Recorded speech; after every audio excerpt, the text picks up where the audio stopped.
She was a political powerhouse from a fishing family in Western PEI. An unlikely politician maybe, but one who made an incredible mark on this province and on the country. Thank you very much.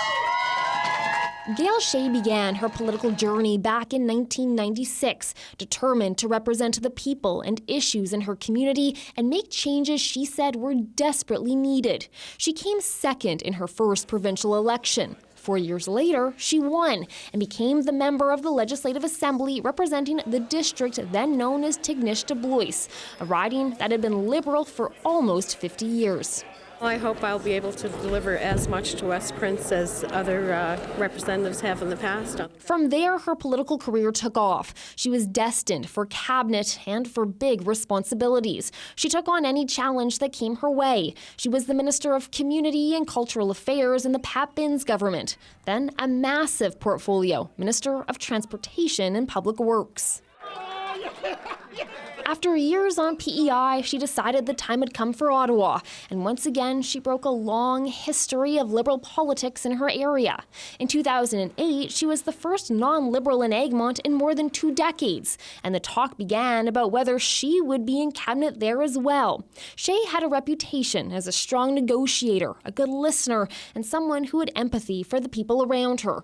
She worked hard and got things done, but a female federal cabinet minister from PEI, it might be a long shot. Well, nothing's assured, of course. It's the Prime Minister's decision, so until he's ready to make that announcement, I guess we'll just have to wait and see.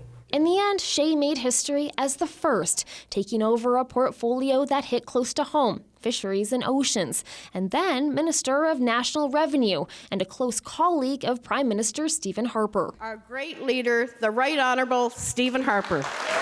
But in 2015, Egmont and much of Canada turned red. It was Liberal Bobby Morrissey who would come back to politics and enter reign, beating Shea in the federal election that year. I would say that there was a mood for change among the voters. And shortly after that, she announced her political retirement. She was excited to live what she called a more normal life, looking forward to replacing flights to Ottawa with trips to school to pick up her grandchildren.